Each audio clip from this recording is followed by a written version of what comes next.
All right, it's 5 o'clock. I will call the meeting of ISD 361 School Board to order. Roll call, Tony Corpy. Here. Emily McGonigal. Bruce Raveline. Here. Ted Saxon here. Roxanne Stokes-Beach. Here. Joanne Smith. Here. Jennifer Windows. Here. Kevin Grover. Present. Mitch Erickson, student representative. Here. Please rise for the Pledge of Allegiance.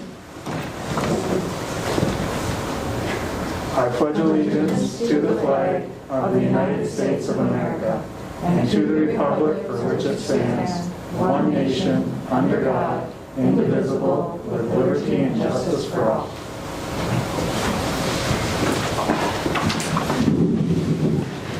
I'll entertain a motion to approve the agenda as presented. So moved by Rox. Second by Bruce. I got a motion by Rox and a second by Bruce. Any further discussion? The only comments I would make is that we take the MSBA presentation and just move it down after public open forum. So we'll do the students of the month, and then we'll do the open forum, and then Gail will go, just so everyone doesn't have to, I'm going to say, sit through the longer presentation. But everything else is good. Any further discussion? Hearing none, we'll do not a roll call vote. All those in favor signify by saying aye. Aye. Opposed? It carries unanimously.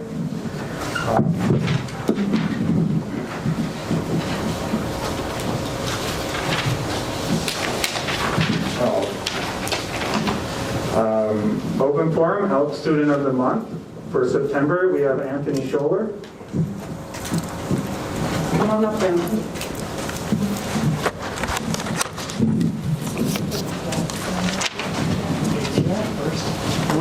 Let's kind of face, why don't you come over here and we'll face kind of.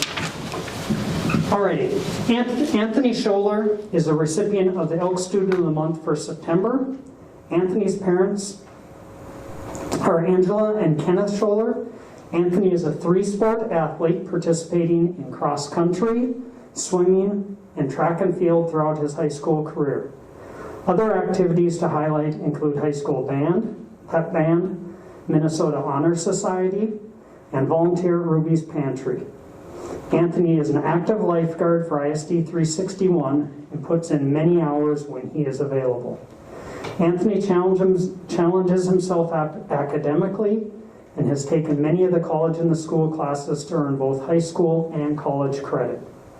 He enjoys spending time at the lake fishing to recharge his batteries, a quiet run down a country road, or an early morning swim. He also enjoys restoring older items or transforming them into something new for enjoyment. Anthony is waiting acceptance into an engineering program within the state and would like to continue to swim or run at school. Mrs. Cowman wrote that Anthony is a very polite, kind, and conscientious young man who works hard to maintain grades and stay caught up with his workload while participating in 3 varsity sports. Ms. Manassa commented Anthony is a model student athlete. Despite being a busy cross-country runner this fall, he has managed to keep up well with his rigorous coursework. On behalf of Local 1599 Elks Lodge, I congratulate Anthony Scholler on being an outstanding young adult and one of September's Student of the Month.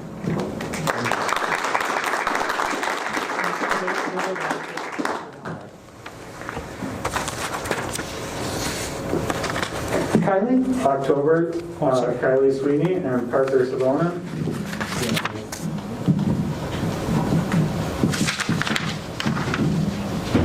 Let's do Kylie, and then I'll do Parker. No, come on, you're good.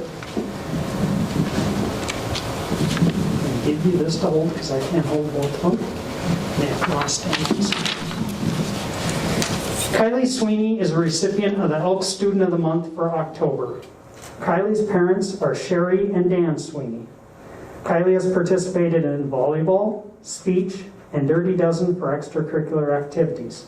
She is also a member of the Falls High School Band. Kylie enjoys playing the piano, hanging out with friends and her cat, along with watching Netflix and driving around listening to music in her free time. She also likes to be out in nature. Music is a big part of her life, and she has played the piano for 12 years and the flute for 7 years. Kylie plans to attend Hibbing Community College to get her Associate of Arts degree and then transfer to a 4-year college to pursue a career that she becomes passionate about. Ms. Jacksaw wrote that she had Kylie last year in chemistry. She was one of my top students, a hard worker, conscientious, and always approached hard topics with a good attitude. Ms. Rudolph said she works very hard and takes pride in her work. She is extremely conscientious and always goes above and beyond to help others. Kylie Sweeney, Elks Student of the Month for October. If you wait just a minute, we'll go down to the picture of everyone. Parker.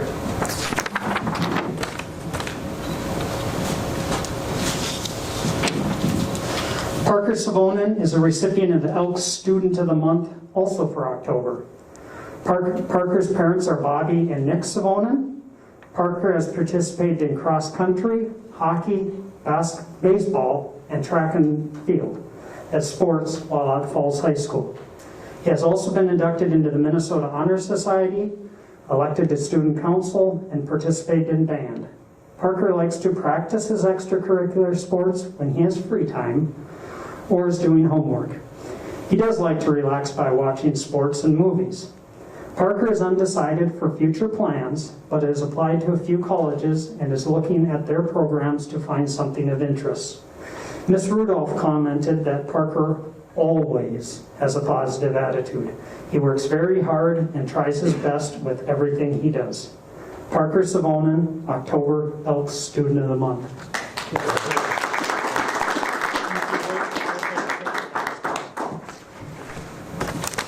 Next we have November Students of the Month, Kaylin Cronin and Colton Hollis. Gail?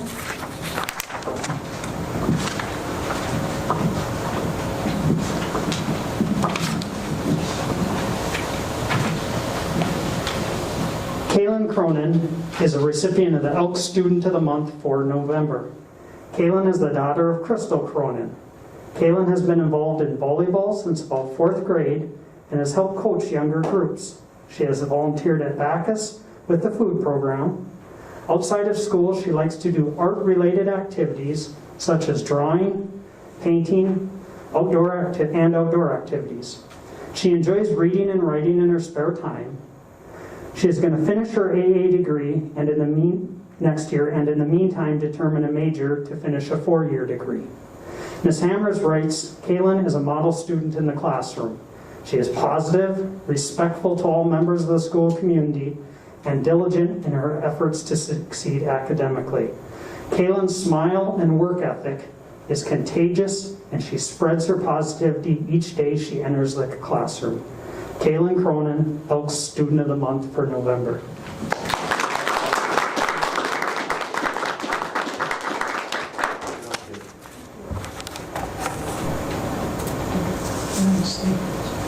Come on up.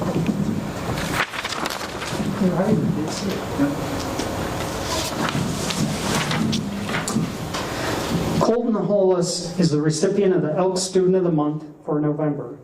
Colton's parents are Marlena Cinderman Hollis and Michael Hollis. Colton has participated in swimming, track and field, cross country, and football while a student at Falls High School. He is active in the FHS band and has helped with the haunted house that the band annually creates. Colton likes to spend time with friends and play video games when not in school. He enjoys camping and fishing in certain seasons of the year. Colton is thinking about finishing his college credits for an AA degree at Rainy River and then enter some sort of trade or technical college.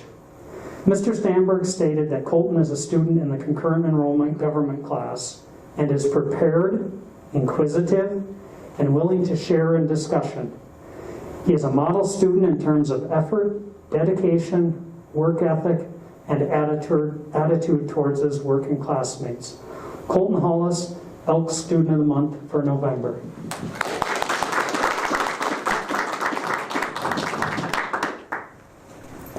We're going to pause for 1 second while they have a photo op, and then we will get back to the public open forum. Besides, I know Sedgley is here to speak. Is anybody else here to speak? Okay, thank you.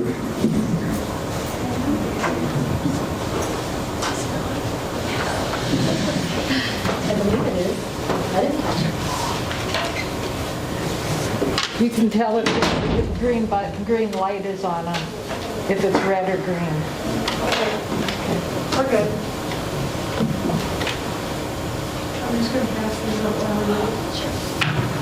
Oh, sorry.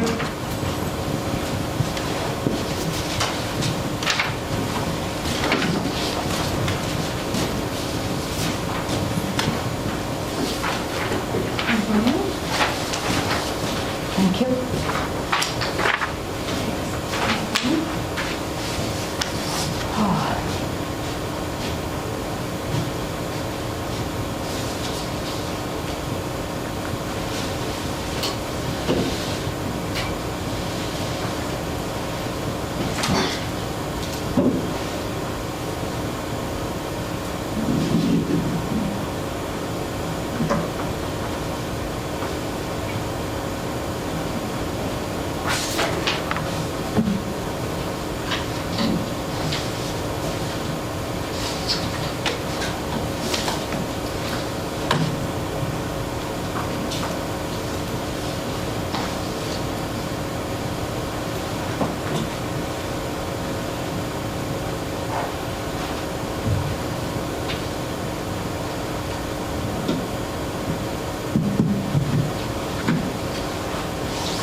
Stacy, are you on here?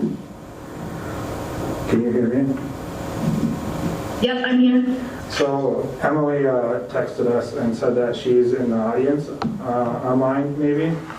She can't vote, but we might want to add her as a panelist for when the discussion happens later on.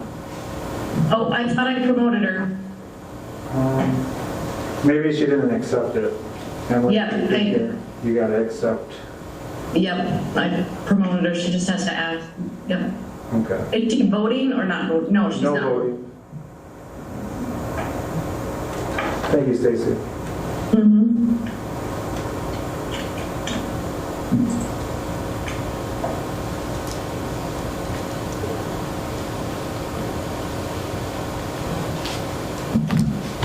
Mitchell, you have double duty tonight, huh? Yep, double duty. Nice. Working hard. You might be getting paid more than us to be here. Yeah. I'm not going to do the math, but maybe. Might be close. I think it would be.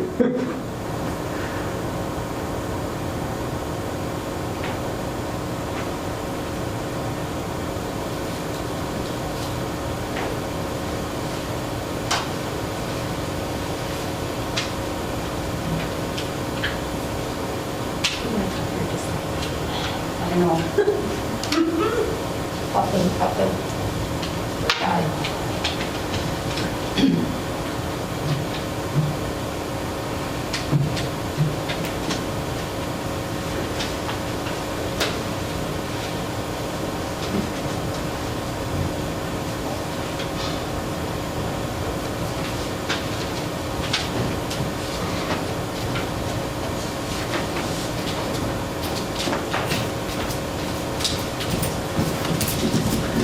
And we're back. Okay, public open forum, Sedgley Lloyd, it is your turn. Hi, I'm Sedgley Lloyd, a 2001 Falls High School graduate. I have been a photographer in this town for 17 years.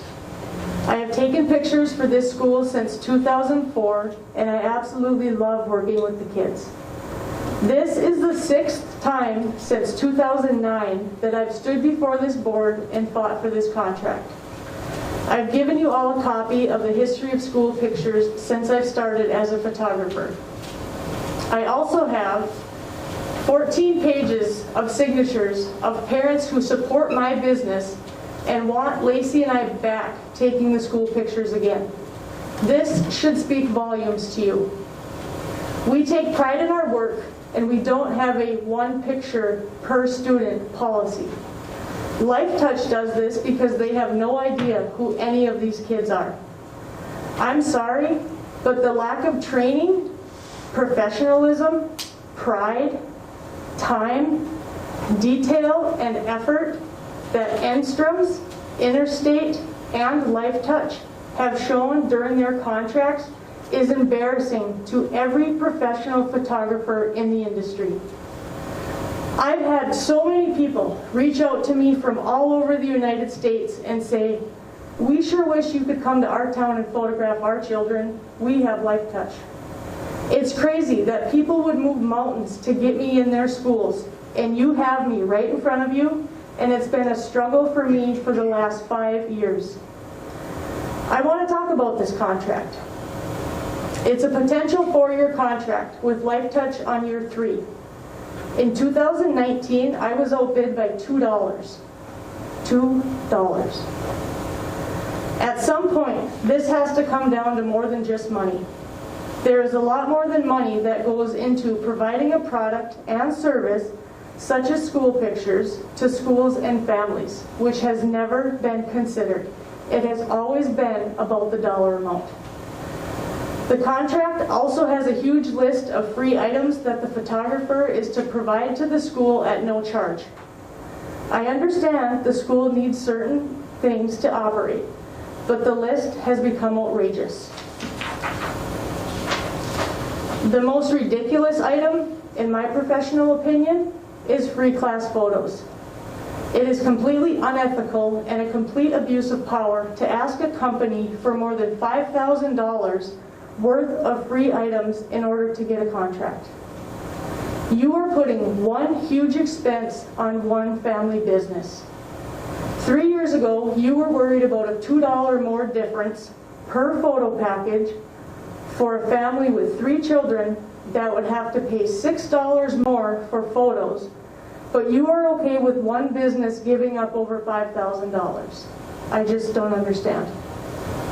I wonder if this free class photo is why my daughter's teacher wouldn't send her class photo home because it was so bad. I have a copy here if you want to see it. It's unacceptable. The fact that LifeTouch actually printed this, along with others like it, plus certain individuals, and were willing to send them home to the children that you represent, says a lot about their business. As a professional and a mother, this infuriates me. As a board, how are you okay with this? Is this not reason enough to call for termination of their contract? I have seen multiple class photos that are awful. Heads down, people not looking at the camera, complete disasters. Clearly, their one and done policy just isn't working. There is not a chance, ever, that I would allow these types of mistakes to happen. Why should these companies care what they give these students if they have to give their work away for free and lose thousands of dollars? LifeTouch has plenty of other schools to photograph. They only made $825 million last year. They take photos in all 50 states, Canada, and Mexico. ISD 361 is just another school on their list. Do you really think they need this school to feed their families? I'm sorry, but these mistakes have gone on far too long. The families in this district deserve better, and it's up to you to make this change before the next school year. How about doing a survey and let the parents decide? It is their money being spent on these photos after all.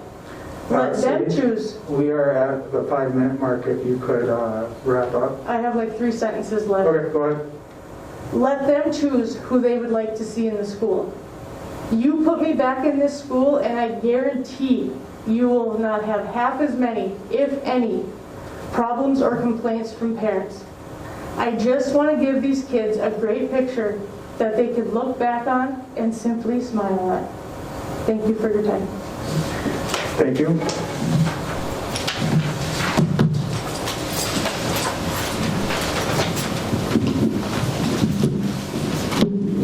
We now have a presentation from the MSBA about regarding strategic planning.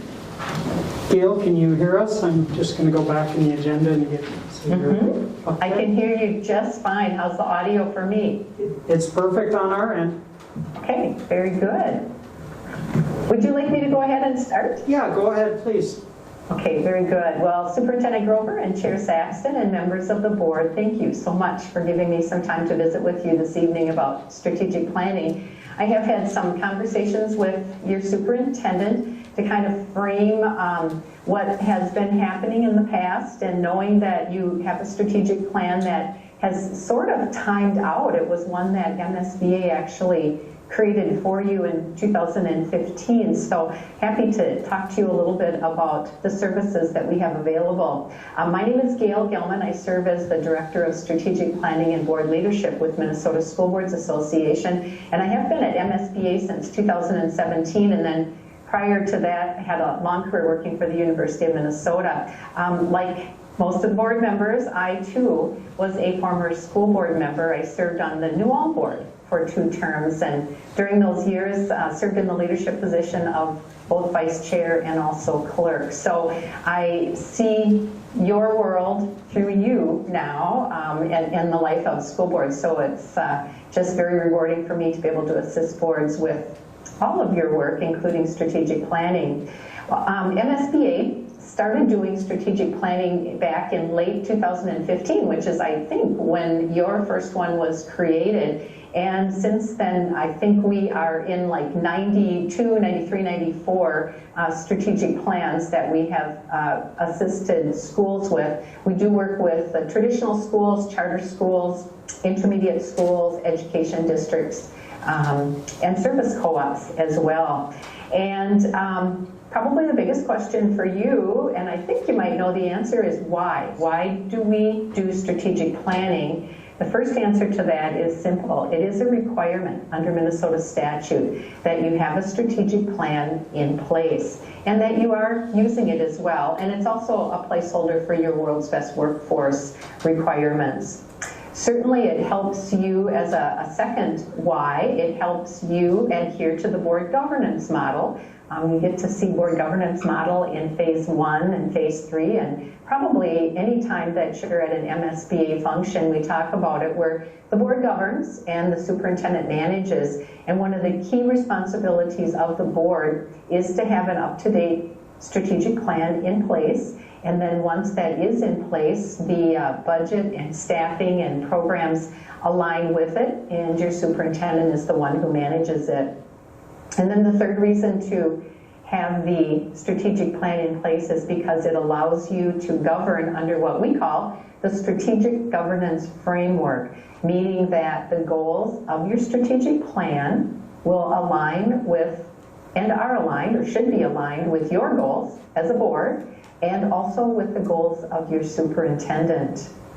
The strategic plan is considered your visionary roadmap for the next 3 to 5 years, and it guides you in your governing, in the actions that you take, decisions you make, the budget that you set, and the policies that you create as well. So it really is an opportunity for you to set goals and set directions for the district. The process that MSBA uses is one that I call very transparent and very inclusive. Inclusive in that we include all stakeholder groups. So students, middle school and high school, your entire board, of course, your superintendent, of course, staff, both licensed and non-licensed, your administrative team, and also representatives from the community. And we start our process by offering surveys, both internally and externally, at the beginning of the process to gather feedback from all of your stakeholders. And then we conduct listening sessions with each of the stakeholder groups, where we talk about things that are you're very proud of, positive within the district, but then also trying to generate some additional discussion on areas of concern, areas that could be addressed, areas that could be improved. And from there we work with a strategic planning committee who, along with your superintendent, board members get to identify members of the strategic planning committee, usually 20 to 30 strategic planning committee members who join you as board members. And they serve in an advisory role, but they join you to help identify all the elements of the strategic plan. The strategic planning committee meets 3 times. First time, I will give an update on the stakeholder engagement report, which is the findings from the surveys and the listening sessions. And I'll also ask your superintendent to do a state of the district update as well. And with that, we start to work in small groups to talk about what some of the focus areas might be for your next strategic plan. The second meeting of the strategic planning committee is working on the foundational elements, belief statements, mission statement, and vision statement. And I do understand from visiting with your superintendent that you've had some discussions recently, some revisions, and so we would take that into account. Maybe you decide that you'd like to keep what you've recently revised, or maybe you want to toss it out there for additional revisions. That's totally up to you. And then the third meeting, the committee works on some draft goals and objectives for the strategic plan. I have created a toolkit for superintendents or for whoever the staff person is that's going to work closely with me in the strategic planning process. So the toolkit includes letters of invitation to be on the strategic planning committee, letters of invitation to participate in listening sessions. The surveys are included, news releases, posting you can use on your website, links for all the work that we do, posting for the open meeting because the strategic planning committee meetings will be subject to the open meeting law, a sample agenda that can be used, right down to a resolution that you can use at the end of the process to actually adopt your new strategic plan. And then a final meeting happens with the board team, superintendent and board members, and that's where we put everything all together. It'll be me joining you to do a review of the strategic planning process, a review of the strategic plan on a page, and then we will talk about goals for you as a board team. And I do that using the school board self-evaluation. And so we will then go through the 5 stages of board development, look at your responses on the school board self-evaluation, and at the end of that session, you'll have your new strategic plan ready to roll and move forward with. You'll have goals in place that will help lead you into the years to come as far as working under the strategic governance framework. Those are some key things. Let me pause for a second and ask if there are any questions, anything you're wondering about, things that I can clarify for you. And for the most part, I apologize. I sent you an email earlier with kind of outline, but there were attachments. So I sent you a second one, and Gail has some very nice documents put together that, for the most part, outlines what she's talked about. So again, you can go back and look and revise. So questions, Rox? Yeah, I gotta make sure this thing is on. Oh, there. Is it on now? No. It was on. Oh, it had to be red. I thought it had to be green. Okay. Anyway, I'm wondering if, I'm trying not to make this question sound too foolish, but how you really pull in the community to make sure that they are they know what a strategic plan is for a school and that they really have some ownership in it? That is a wonderful, wonderful question, and that is actually one of the roles that I play for you on your behalf in facilitating the process.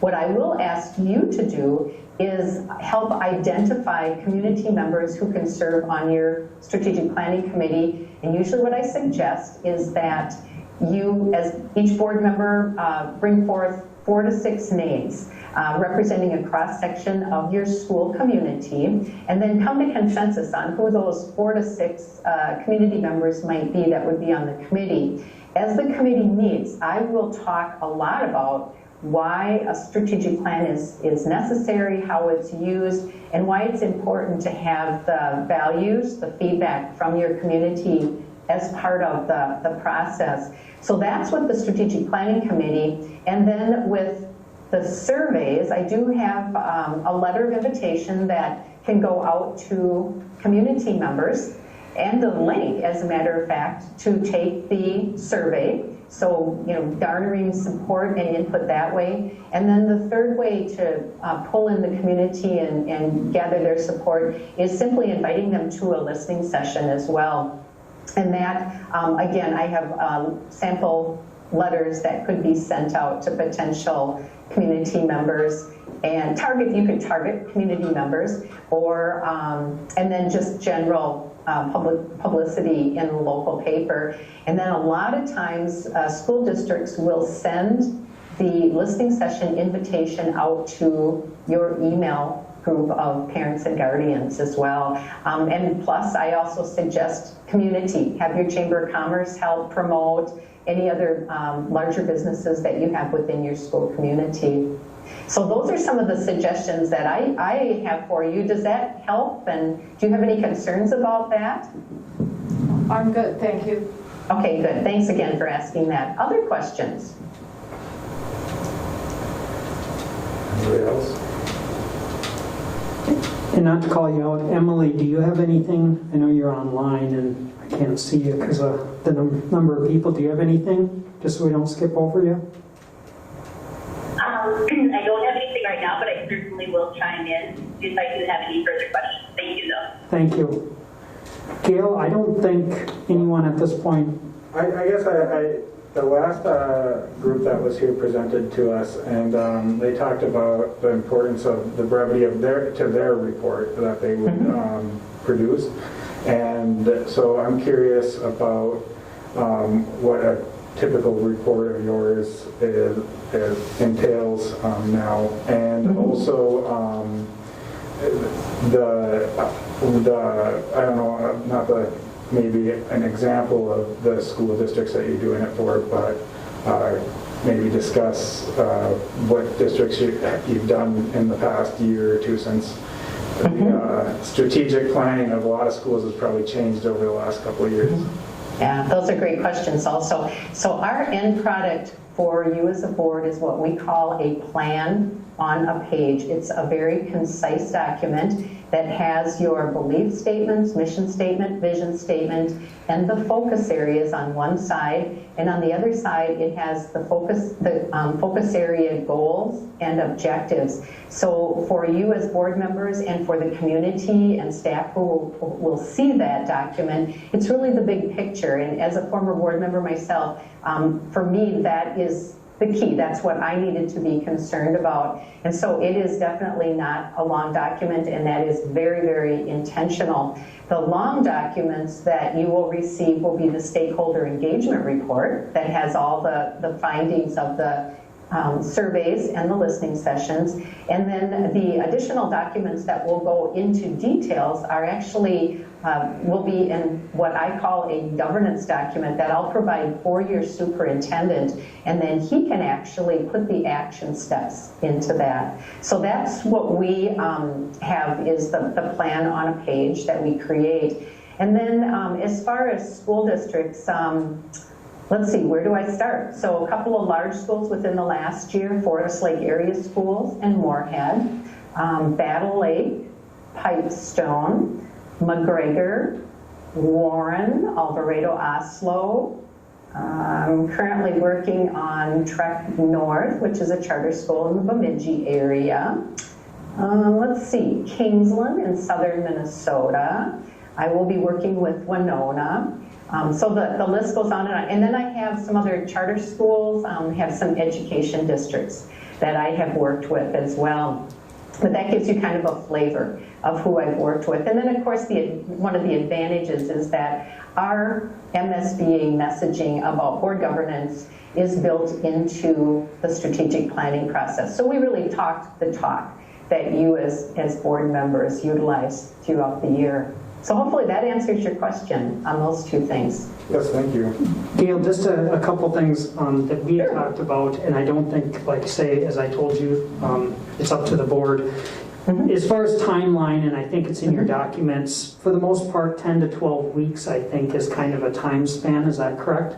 Yes, that is correct. 10 to 12, 12 to 14, and then I always say that we can condense it or expand it as needed. Condensing sometimes gets a little trickier, but I should say that when I say 10 to 12 weeks or 12 to 14, that actually includes the first couple of weeks of getting things up and running with the surveys. Once we do the listening sessions, then we generally meet every other week. So listening sessions, skip a week. First strategic planning committee, skip a week. Second meeting, skip a week. Third, and so on. And what I found is that's just a nice pace for you as a board and for your committee members. And then it also gives me time in between, because there's a lot of moving parts that I'll be doing behind the scene. I'll be working with your superintendent on some things. And so that is kind of, seems to be the rule of thumb. And then I've also had schools where they want to expand the process for whatever reason. Just saying that it's too many meetings, or it ties into some other things that you have going on within your school district, and then they will stretch it out. So I'm pretty flexible either way with that.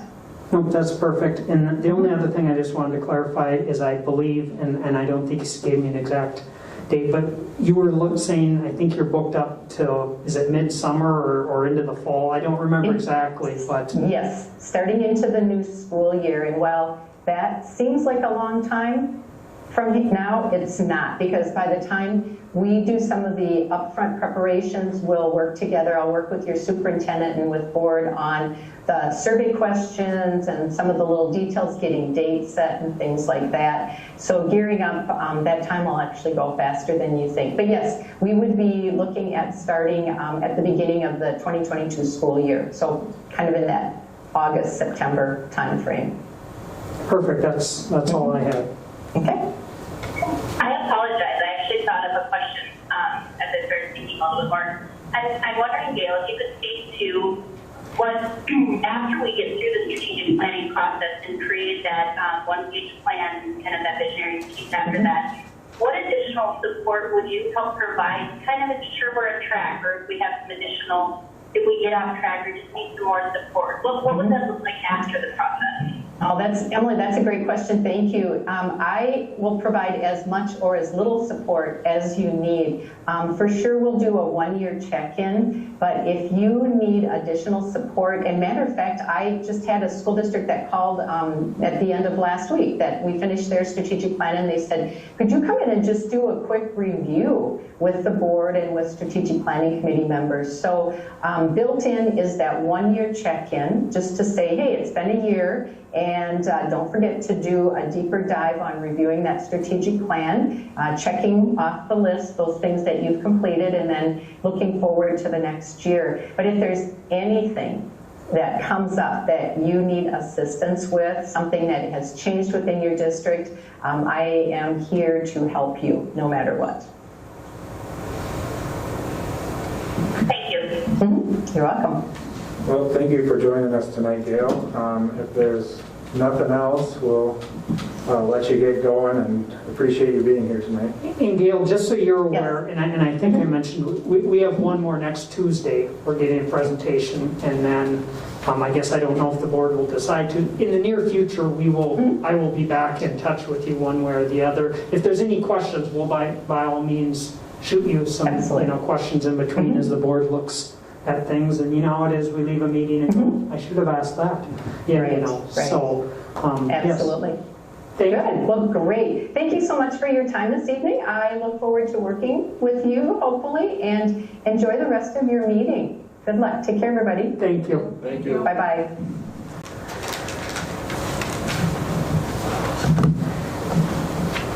Okay. Moving on to the consent agenda, I'll entertain a motion to approve the consent agenda as written. I got a motion by Jen. Do I have a second? Second, Joanne. And a second by Joanne. Further discussion or any clarification needed, rather? There's no clarification. Number 10 down there, I would like to thank Mr. Jelly for many years of head coaching cross country and head coach of track. He is stepping aside, but just a heartfelt thank you for many years of working with the kids. Any other clarification? Okay, we've got a motion by Jen and a second by Joanne. All those in favor signify by saying aye. Aye. Opposed? It carries unanimously. Okay, action item number 1, resolution of acceptance of gifts and donations. I'll entertain a motion. So moved, Bruce. Second by Rox. Got a motion by Bruce and a second by Rox.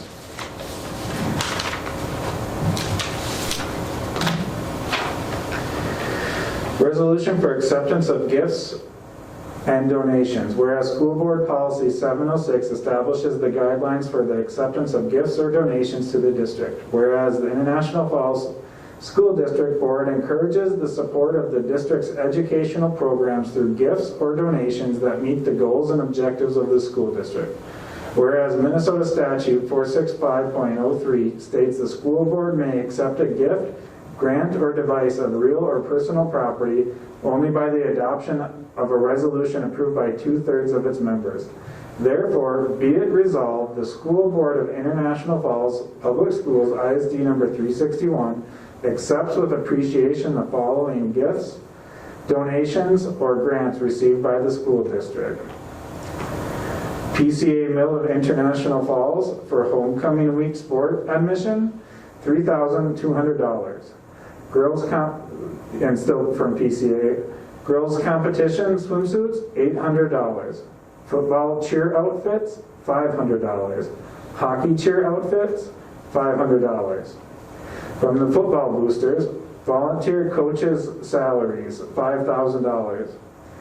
In memory of Buzz Haltman from the Haltman family to Falls Elementary School, $280. Beyond Aesthetics, Arena Scoreboard sponsorship, $500. Ekman Chevrolet Buick GMC, Arena Scoreboard sponsorship, $500. I've got a motion by Bruce and a second by, whatever, Rox? It's not, it doesn't look like what I wrote. And a second by Rox. Any further discussion? All those in favor signify by saying aye. Aye. Opposed? It carries unanimously.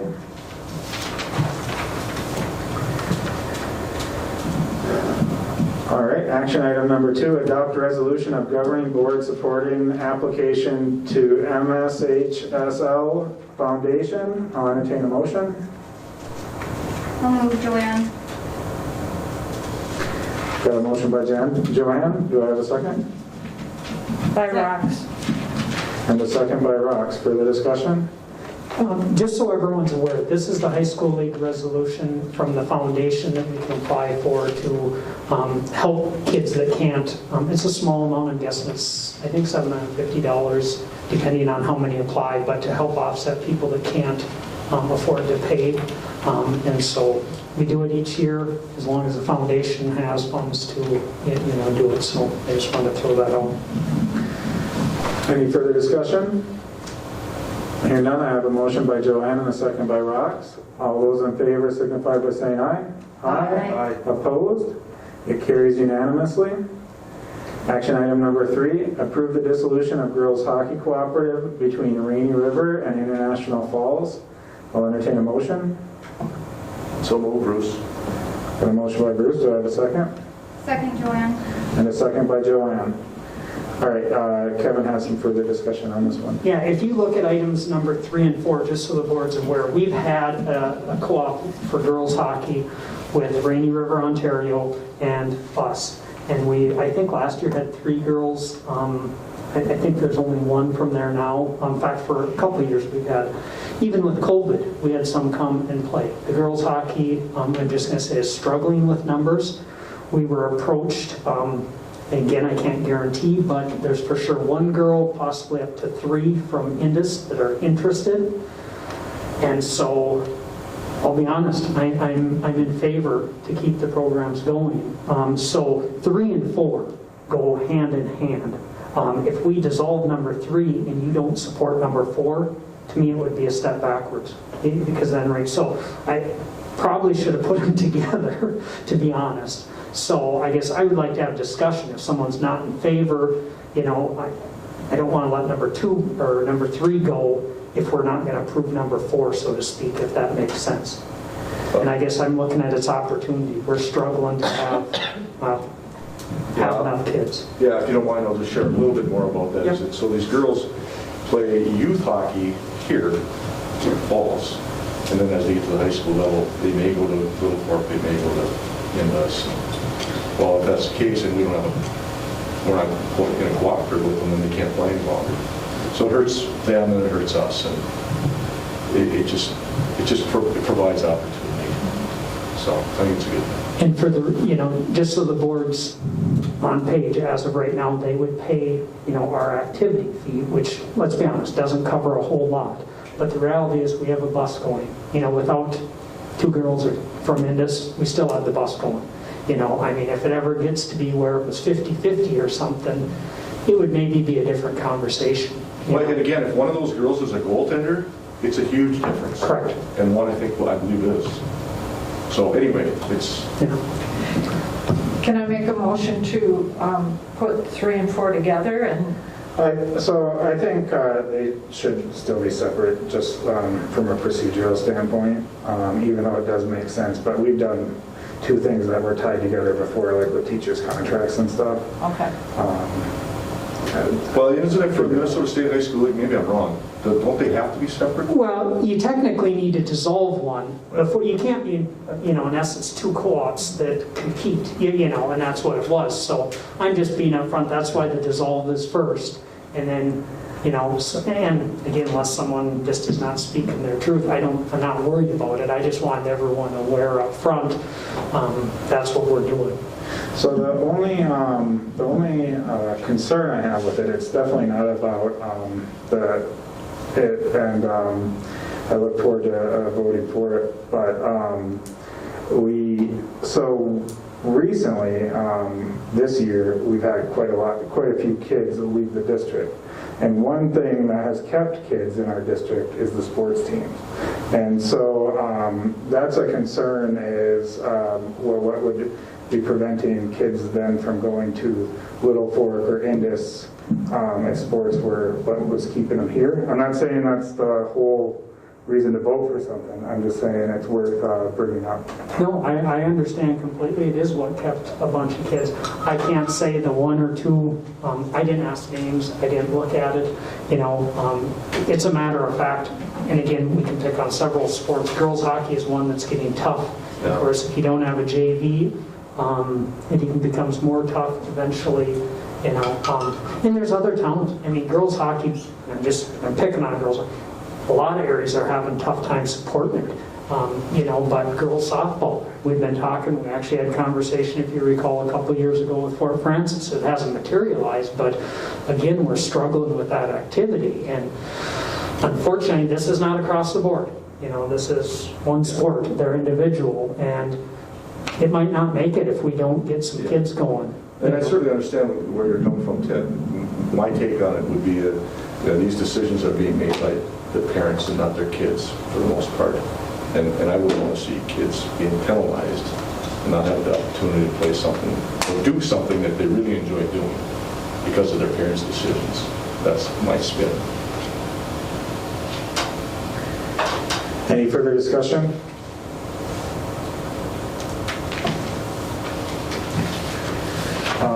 Let's see.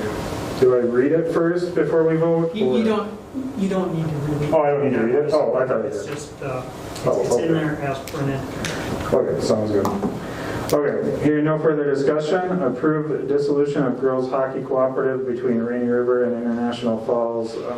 I have a motion by Bruce and a second by Joanne. Hearing no further discussion, all those in favor signify by saying aye. Aye. Opposed? It carries unanimously. Action item number 4, approve resolution to form girls hockey cooperative with Rainy River School District, Ontario, and Indus School District. I'll entertain a motion. So moved by Rocks. Got a motion by Rox, do I hear a second? I'll second. Second by Tony. Any further discussion? We kind of just had it, but anybody has anything? Okay, I've got a motion by Rox and a second by Tony. All those in favor signify by saying aye. Aye. Opposed? It carries unanimously. Action item number 5, approve the principal's contract for July 1st, 2021 to June 30th, 2023. I'll entertain a motion. So moved. Got a motion by Jen Second, Joanne. and a second by Joanne. Further discussion? Sorry, I'm just looking, Stace got kicked out, and I was just looking to make sure we didn't lose everything. Who made the motion? I apologize. So Jen and then Joanne. Okay, as far as discussion, and if someone else wants to chime in, part of the administrative committee, for the most part, the principal's contract is the same or very similar to the teachers group. One major change is bringing the elementary principal and the high school principal to the same salaries throughout. They match up, so for instance, the starting principal at the elementary and the starting principal at the high school would have the same salary. They were different over time. There was a concession, though. We I'm going to say bargained a reduction in I'm going to call it vacation to even those up. Mr. Everson is held harmless until he moves on. But they'll lose 5, I think they're called personal days. We had personal leave and vacation in the contract. Other than that, for the most part, things are very similar. What am I asking? So I have one question, and if it gets into something that should be in a closed session, feel free to let me know. But I thought we were, sorry for not catching this before right now, but I thought we were doing a similar 2-2-year.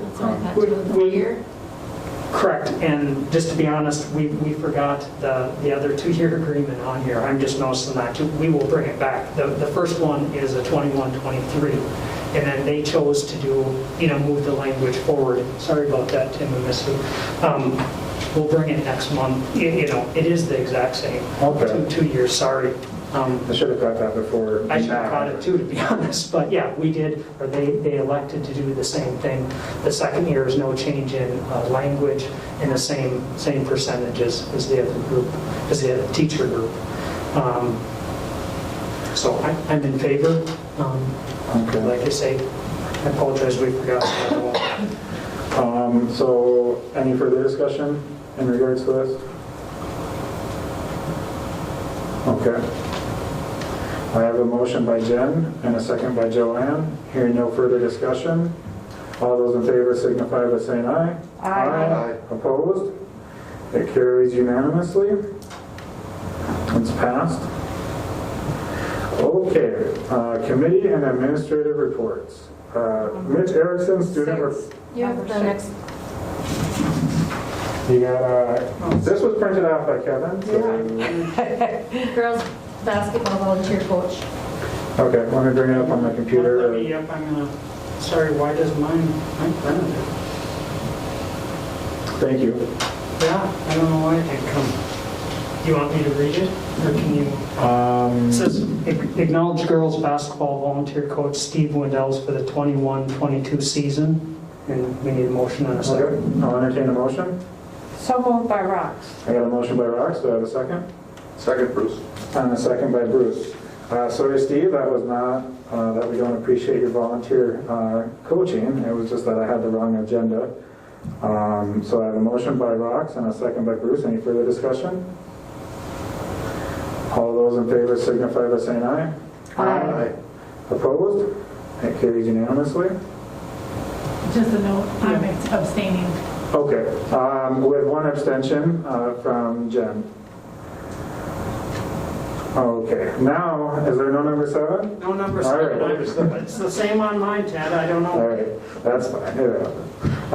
Committee and administrative reports. Mitch Erickson, student representative. If you want to grab a microphone and you want to do. Just, Can you hear me? All right, so student council. So we're hosting a food drive this week, 15th through the 19th. It's going to be a competition between the first hour classes. The class with the most weight for first hour teachers will get donuts, I think, or something. The top 3 classes will win a prize. Thanksgiving pies, we sold 713 pies, I believe, for Thanksgiving. Hopefully those will be up on the 21st, so they'll be delivering them between the 21st and the 24th for anyone that ordered pies. Otherwise, that's kind of it. Back to the food drive. If anyone in the community wants to donate any food, we're going to put a bag or a box out in the front lobby. So if they want to get rid of any non-perishable items, I'll put a bag out in the front lobby tomorrow. And that'll be going on just this week. just out of curiosity, is that normal for that many pies, or is that, it seems like a ton that they have. I have no idea, honestly, but, we sell with MHS. Yeah. Normally it's just student council, but the past 2 years we've combined with MHS, and I don't know, it's kind of, you make more profit that way, and it spreads around the community more, so. Thank you. Probably the same kids, I'm guessing. Yeah. Thank you for everyone that did buy a pie. I know you can go to Super One and buy one way cheaper, but thank you for supporting Student Council and MHS. I don't know about way cheaper. All right, thank you very much, Mitch. Thank you. Thank you. Thank you. You can go hide behind your camera again. Melissa Tate, elementary principal. We're at 445 right now, which is a change free from last month. Let's see. We are still hurting for sub. For those of you who have elementary children, you saw that we did send some flyers home, hoping maybe we have some parents that are sitting at home, maybe wanting some extra Christmas money, maybe they would like to be a para-sub. We did not get any bites on those flyers on the computer or that we sent home. We're down to one para-sub at the elementary school. So it's a real problem. Let's see, we started testing at school and at home. Our home kits went home sooner, and we have some positives through the home kits that went home. And then we started our 5th grade gifted and talented class. We have about 11 students that are in that. We have 2 para openings, and we hope to interview either this week or next week for that. We didn't get a lot of applicants for that either, so we're just kind of hoping maybe a few more. I've heard through word of mouth that there are a few more applicants coming in, so maybe they'll also be interested in subbing should they not get selected.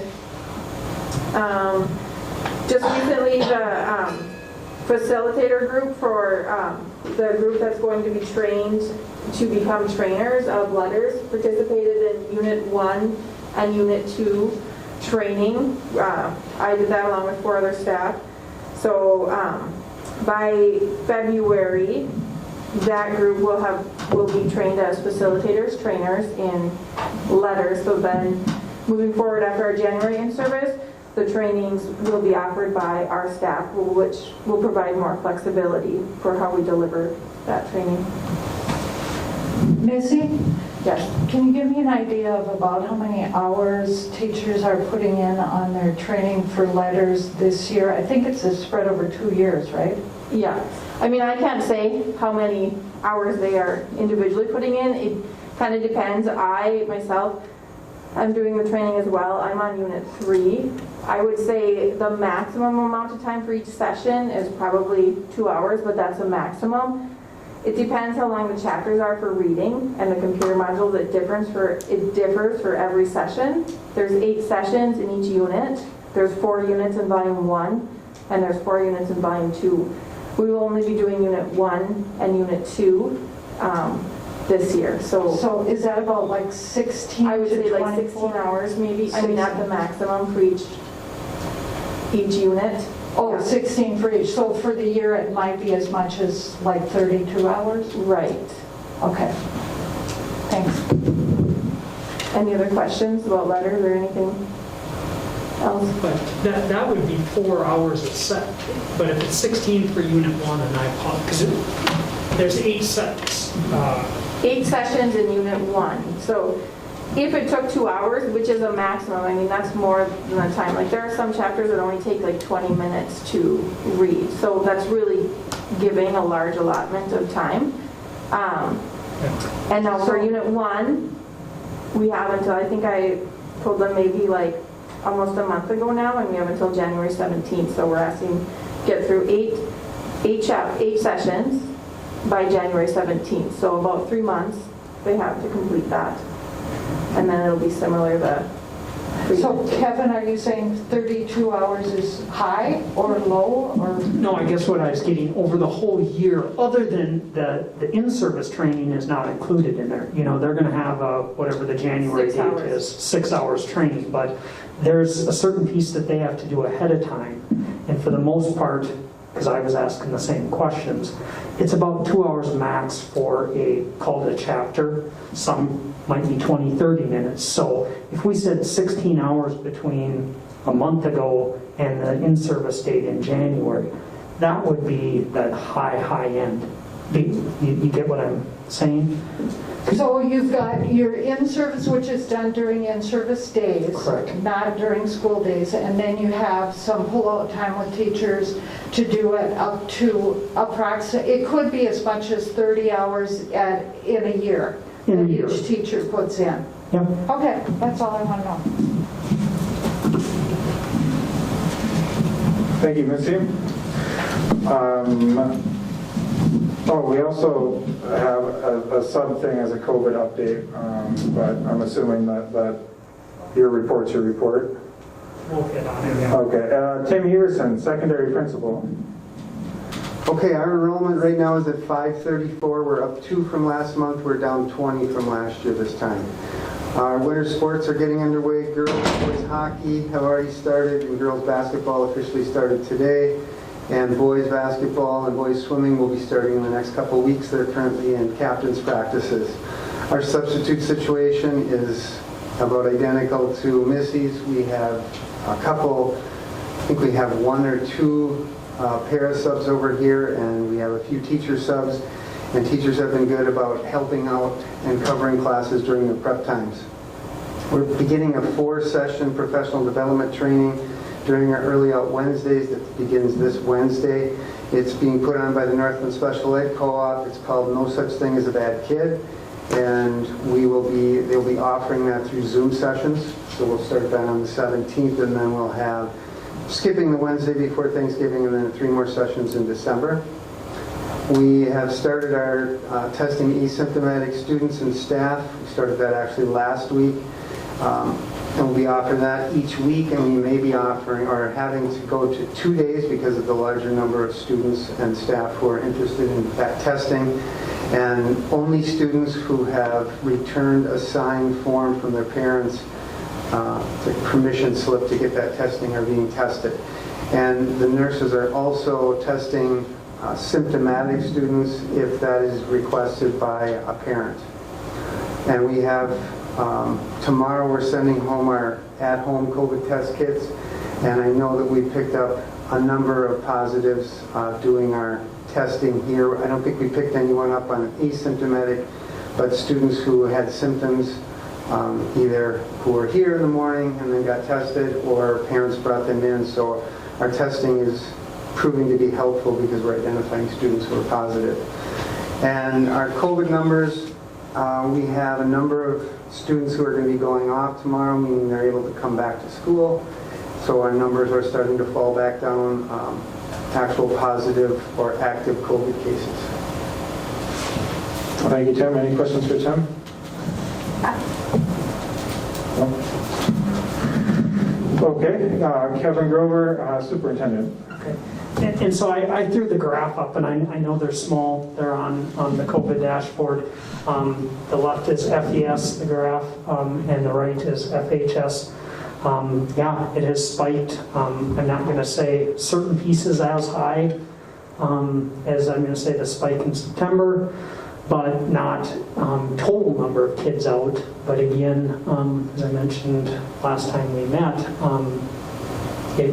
we're in the season. I hate to say that, and it's region-wide. And I mean, it's not just here. There have been questions: are the masks working? Not working? I guess the only comment I can say is we do the best we can. We keep trying to trudge along, if that's the right way. A lot happens outside of here, and we can only control so much. And I saw Hermantown shut down a couple, I think 5th and 6th grade for a couple of weeks. There's other places. Tim and I were in conversations last week. We got up in 6th grade. We had, I think, 5 kids. And again, 5 doesn't seem like a whole lot, but 4 of them were in, for the most part, a cohort, that travels most of the day, not all day.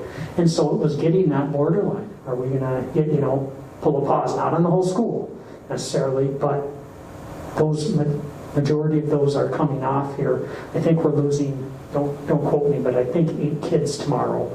Again, as long as we don't get 8 more positives, the graphs start, and that's not just at the high school, it's combined between the 2 buildings, but you start, the heart starts pumping there, faster than normal because, and again, staff is, we only have 1 staff out now. That was a week, 2 weeks ago when we met, that number was just about, half of our group, and that was really tough. So, made it through fall sports. We're going into winter, more indoor, and we're going to see, not just with us, but everyone, how things, work. Last year, majority were masked for the activities. Majority are not masking. I'm not aware, and again, doesn't mean there isn't. I'm not aware of any schools requiring masks for hockey, basketball, and such at this point. If you're sitting on the bench, ours will still, and there might be some others, but as far as on the floor playing, I think, at least the majority that I'm aware, still going. So, any COVID questions? I have just a variety of other things I'll run through. Okay, just a heads up, OSHA requirements, you're aware there's a federal requirement to start either having vaccinated staff or requiring weekly testing. And people keep asking, when does that go into effect? Minnesota is one of, I think, 21 states that has our own OSHA, and they actually review the federal policy and then put in their own guidance. And they're reviewing the federal guidance right now. It's going to be, we had a call today, actually with MSBA. It's going to be tied up, they think, for quite some time, maybe even all the way to the Supreme Court. And so they don't have a date, even though they say you should be getting a policy, and MSBA will supply us with a policy. And they talked about what's in the federal language to require testing, which I think our testing will qualify, we can do here. So I don't see it as a huge piece, but when it does go into effect, we're an employer of over 100 people, we will have to follow. So all I can tell you is it may come yet, but there isn't a, the federal has to be in place in 30 days from, I think it was November 5th or something. That's not the case. And again, I think that's going to be tried and hung up and, stuff too. So just to let you know, that's where we're at there. Reminder, next Tuesday, the 23rd, we're on docket, and it's 5:30 for our 3rd presentation. And I just went mind block on the group, sorry. But same place, just a different time, 5:30. So mark your calendars, or at least make sure it's on your calendars. I wanted to remind Rox, Tony, and Emily that we have Local 510 negotiations at 5:15. Right, is it Thursday? Sorry. Is it tomorrow? No, just give me 1 second, I'll get my calendar. I have it Could be, it's Wednesday or, 17, 5:30. yep, Wednesday is 17th. Oh, I put in a couple of possible dates. Okay. The other thing I wanted to just get some direction from, and this is the admin team. You're done with the principals, but you technically have my contract and you also do the at-wills. And so I don't know if you want to meet, and that's Ted, Jen, and Tony. Like I say, it's twofold. One is the at-wills. And I mean, I'm willing to somewhat put a proposal for that group, like I would. Obviously, my contract, I need some help on. Do you want me to give you the current version? Do you want me to? How many at-wills do we have right now? I can't give you an exact number, but it includes, it's the business office, it's the transportation like Tom, community ed would fall in there. Who am I missing? Oh, Mike and Casey. And so typically they go together, they make different salaries and, just like any other group, but I guess my take is I would throw something similar to what obviously teachers and, rates and stuff. Sure, do they typically, do any at-will representatives typically meet with us, or? We have thrown it out. I don't remember if it was 2 years ago or 4 years ago, and I think at the time 2 people came and just spoke. It wasn't actually a negotiation session.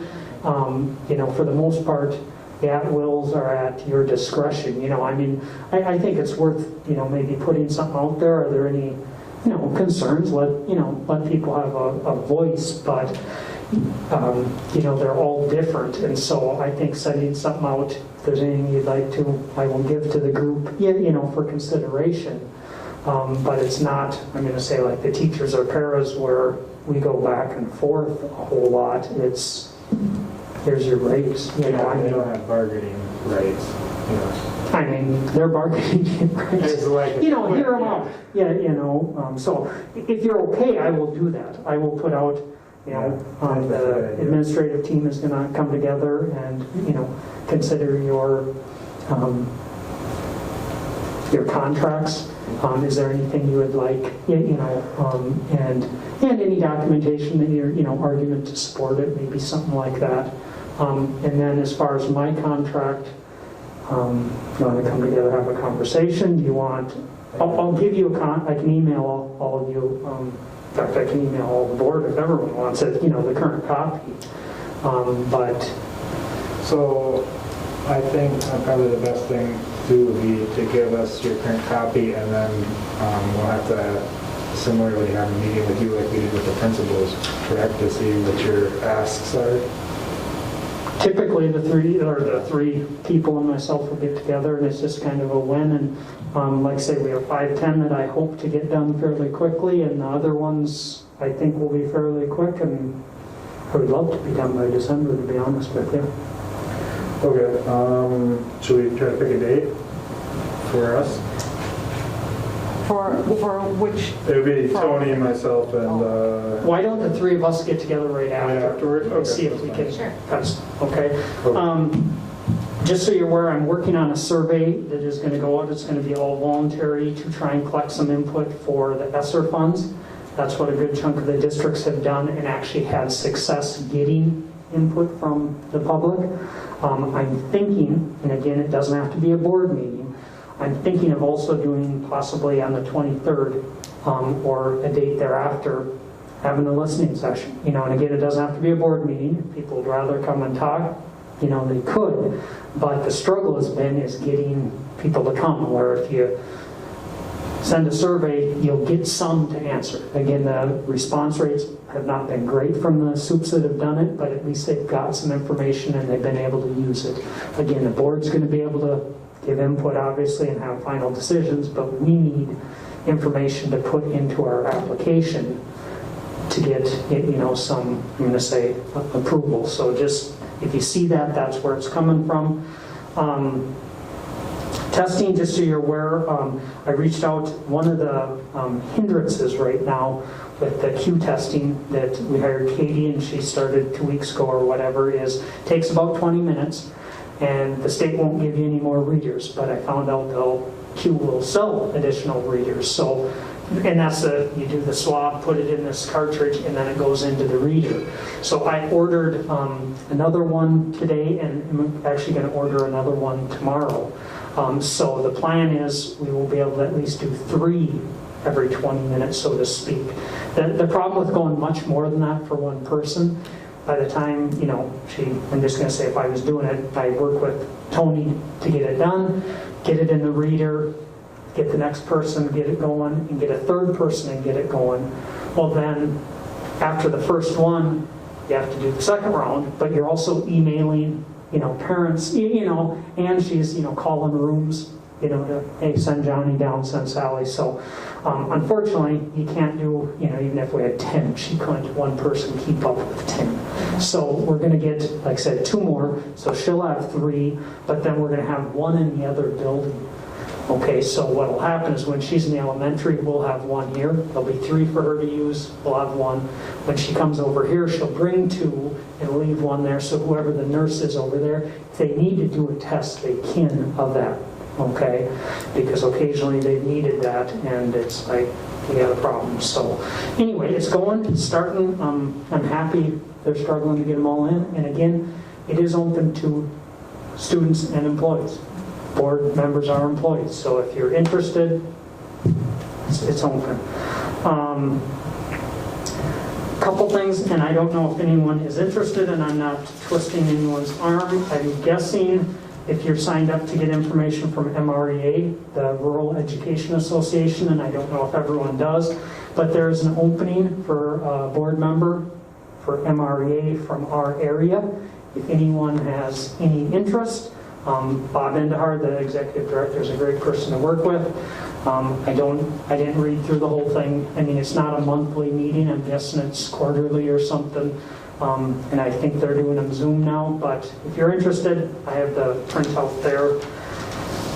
As Tim mentioned, the high school kits came quicker than they said they would. They're going out tomorrow. So I did part of my call because we had a positive 10th grader today. I put a message in there, and we'll put a Facebook post and a web post tomorrow, because we want parents aware. Some don't take it the wrong way. 6th, 7th, 8th, 9th, 10th, 11th, 12th might put it in their locker and leave it there. We hope people will take them home and have them available if they need them. So if there's an absence of student that doesn't get one, how do they get one? The first hour teachers are handing them out. They're going to keep track of who got one, who didn't. So I'm sure, just like anything else, if there are 3 kids gone first hour, they'll keep it and give it to them the next day. Kids that don't have a first hour class can pick them up in the office, and they're going to, again, check off or keep track. Unfortunately, there's 1 per student. We can't get more of those right now. Will the state change? Time will tell. But that's been a question, I'll be honest. Our child has used both of them, and, they can still test here. Whether you have symptoms or not, it was just very easy when things weren't going well to have it done at home. And so the preschool through 12th grade will be covered as far as? Preschool I don't think has gotten them yet, but I think we're going to have enough to do preschool. Okay. See, the problem is preschool kids are ours, but they're technically not. And so if we have extras, we'll cover. And I think right now we have 120, Leah told me, left over. And so we're going to wait a day or 2 and see how many kids. There's about 90 preschool kids, so I don't know how many kids don't have a first hour. So I mean, assuming it's less than 30, we would have enough to do all preschool. If not, we'll start with the 4-year-olds that are here every day and work down to the, some are only here 2 days a week, if that makes sense. And maybe we can get more if we say, hey, we do have preschool. We'll see, but they won't. And the only other thing I was just going to throw out there, because I need to be in the habit on my goals, just so you're aware, obviously, one of the first goals, identifying and engaging an outside agency. We're in that process, and to update you monthly. As far as the second goal, which is mainly creating 2-year staffing plan budgeting, we're working, like I said, on a public survey that will help us with finishing that ESSER application. And also the audit is wrapped up, so again, it's not complete to where they can present, but it allows Stacy and myself more time now to start actually budget crunching and getting official numbers for last year.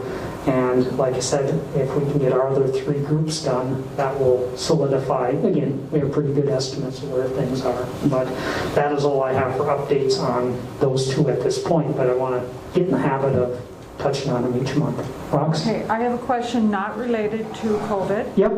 But since I was asking Missy about the letters program, which I am really in favor of, if you remember, I was the first one to make a motion that we have it. But I'm wondering now with all I the... can't hear what you're saying. Keep the mic on, it's off yet, Ron. Okay, let me start again. There, can you hear me? There you go. Okay. I am very much in favor of letters. Programming and training, but then when I was listening to the information about the subs now, and then the number of hours being approximately 30 hours at the outside edge for this year for training for each teacher at the elementary school. So does that mean that every teacher would need 30 hours of either removing from their prep time? So your answer is no. Does that mean that it is 30 hours of having a sub in? Your answer is no. How are they getting their training? I guess my stance is there's prep time, which they get 77 minutes a day, okay? Then there is unassigned time before and after school, okay? And again, it's 100% up to a teacher. You are a teacher, how you use your time. You know, I gave the example. And again, it's an ideal world. I know everything doesn't work this way, but if I came in and did 15 minutes a day, you know, in the morning or at the end of my day, did 15 minutes during that unassigned time, there would be more than enough time. Now, the reality is everyone's doing it differently. There's some people that take a book and do the reading at home, sitting in bed before they go to bed. You know, that's their choice. It's kind of like, you know, grading papers. Don't take it the wrong way. There's some people that, I'm going to say, don't use their prep test. You know, they'd rather, you know, chit-chat a little bit, have a break a little more. There's others that just, they don't want to take anything home. So it's, you know, it's part of that balance of where you fit it in. And obviously we had a different plan when things started, but we can't get out of this January 17th or whatever the date is training. So we have to get through that unit 1, either that or throw the money away. Right. You know. So they're not taking classroom teachers out of their classroom and having them combine classrooms or anything so they can get on computers and do that. The only group that's had subs is the 4 that she's talking about that have had, I don't even know what the term is, you know, are going through an advanced training to become trainers. Train the trainers? I think they've met once, maybe twice. And, you know, yeah, those are subs where they're out of the day. But the goal is to get them trained so that we can go at whatever pace we wanted, you know, down the road. And again... Okay, I just wanted to make sure we weren't losing, even though it's a wonderful program, that we don't want to lose teacher time out of the classrooms. Those ones have agreed, and again, we're trying to be as conscientious and, you know, and it just, the ebb and flow, you know, when COVID, if we were down in the bottom, we had a lot less, you know, problems filming in the last 2 weeks or so, and there was a training. You know, it was a tough goal, but you know how you commit to it, and you know. Yeah, Rox, there was a week or 2 ago where I was in on a Tuesday and a Thursday, and the teachers were being trained in the building, and they shuffled me around wherever they needed me. And I guess that would be the only other thing, and I don't want to speak that for was to train the trainers. Yeah. So. Well, besides others that might have been sick or, you know, personal leave or Well, whatever. they actually had one where they had a sub lined up, the sub didn't show up. Yep. Oh my. But overall, staff has been, you know, very helpful wherever it can. But that doesn't mean it's perfect. I mean, we've had classes that have had to do things other than what, you know, you'd like to say, you know, and that's just a reality. I mean, it's not what we want. If we would have known, like I said, if we could have got it, I'm just looking at, you know, October 17th and that time, you know, if you would have known, I mean, so, but it's going. Sure. Okay, thank you. And I think that, just let me check my list. have a quick question, Kevin. Yep, go ahead. The meeting on the 23rd, is there any action item happening that night that you know of? What would be we can have, do you think the board, I guess my ask, and I thank you for asking that, is you get your third presentation that night. When we're done, I would say we could have a conversation and we can have possible, put possible action. I don't know if, So what I think would be best would be to have the conversation after that and get an action item ready for the next because there's pieces that even myself, I would like to look at now these two and compare. Like I said, she has some nice handouts. I apologize, I didn't get to you this morning. I didn't realize those 3 attachments were on there until I started looking and reading the whole thing. So I think I agree if we can have some discussion if we want, but then probably assuming, I'm just throwing a date, I don't know, December 5th, whatever the first Monday of December is, maybe that would be a goal to not only have our COVID update, but have an action item to make a decision. There's a chance that I may have a conflict on the 23rd, which I could probably still listen in, but I wouldn't be able to vote. And the other option is we can record. So let's just plan on not recording, or not voting that night. But again, like tonight, this was recorded. If someone was sick or missed it, sure. You can go back and listen. Yeah, it'd definitely be nice to There's have just you a there. chance I wouldn't be in person, and I just wanted to. Yep. We can still discuss if we're absent. Correct. Got it. That's good. Any other questions, thoughts? Thank you. Okay, thank you, Kevin. We also have on here what Jen just touched on, meeting reminders for November 23rd at 5:30 p.m. and December 1st at 5 p.m. We'll go to What's the December 1st one? what's the December? That's the COVID update. Is that a Monday? Is that, so, Oh, the 6th. It should be the 6th, yeah. okay, so December 6th. Sorry. No, that's perfect, otherwise I'd be here on December 1st. That's probably not true, I'd probably wait for Kevin to send me a message. And then, so we're ending the end of the year, and we're gonna be coming up to the first Monday in January meeting, where we're gonna elect officers again, and I know it's been a pretty wild year, and if anybody wants to pick my brain or anything like that about becoming an officer and what special duties is involved with that, I'd be happy to share my experience in regards to that. I think right now, I might be wrong, but I think I'm the only person who's been board chair that's currently on the board. And so if you'd like some more information on what that entails and what you got to do and extra duties, I'd be happy to share. Committee reports, Community Education Advisory Board. What do we... They're working, I mean, Beth is running, but they haven't met yet. So. Okay. Dan used to come here. I wonder if it wouldn't be possible for Beth to come here and fill us in. And I think she will give a time. Right now she's managing the grant, which is going, and so I just said, unless there's something burning, you don't have to. Once she gets someone, let's say, helping, and then, yeah, I see no issue. And again, years back, it was, we just kind of bounced around. I mean, either monthly or, quarterly or something, come give some type of update.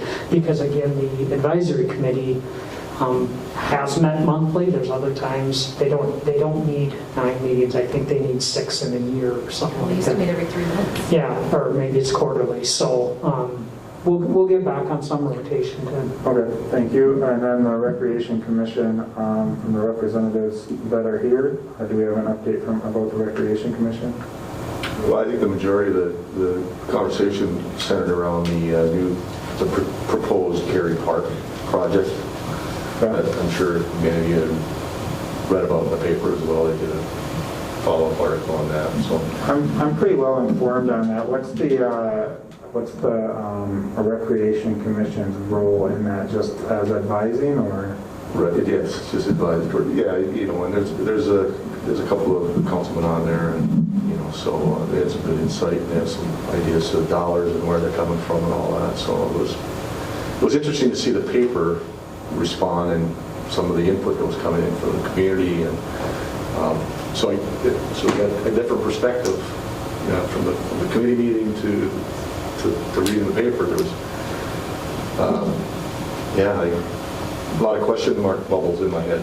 And just so the board's aware, again, Rotary had a presentation, was it 2 weeks ago? Must have been somewhere. And again, very informative, because, you know, again, I'd rather, the mayor was there and presented, and so hearing it firsthand, so to speak. I did have a conversation afterwards because I'm a little interested, and again, I'm in support of moving forward, but there's a proposal for a gym. And obviously I mentioned, you know, we're in need. Is there, you know, is it set in stone that everything has to be over there? You know, again, I'm not saying I want, you know, but I said Bacchus goes away. Well, I came to find out it's not a full-size gym. And so I just at least threw it out. It's something to think about for this community, because what happens, we sometimes can use Rainy River, and I'm talking for rec activities, but they're using it a lot of time the same time we need it. So at Bacchus, we ever have issue, you know, to me, if someone in the community is building I'm going to say a gym, it should be a full size. You know, they don't think they need that big, but I guess I'm looking at it going, so I just, you know, that's my... Yeah, and they spoke to it being more of a community center, you know, with the meeting rooms and a walking track around the basketball court or what have you. Or, I mean, sounds very impressive. And they want to make sure that in your speak, when you're out in the community, that you talk of it as being something for all parts of the community, not just for like the hockey or the whoever else, you know, so. But that was the only issue, like I said, that I throw from a school standpoint or a rec is, you know, if you're building, I don't know if it's 2/3 size or what, couldn't we make it full size in the event, you know, because even for 5th, 6th grade, you know, just like the elementary is not full size. I mean, and it may be something we end up addressing someday or not, but, so anyway, thank you. Thank you for that. Okay, that's what we have for today.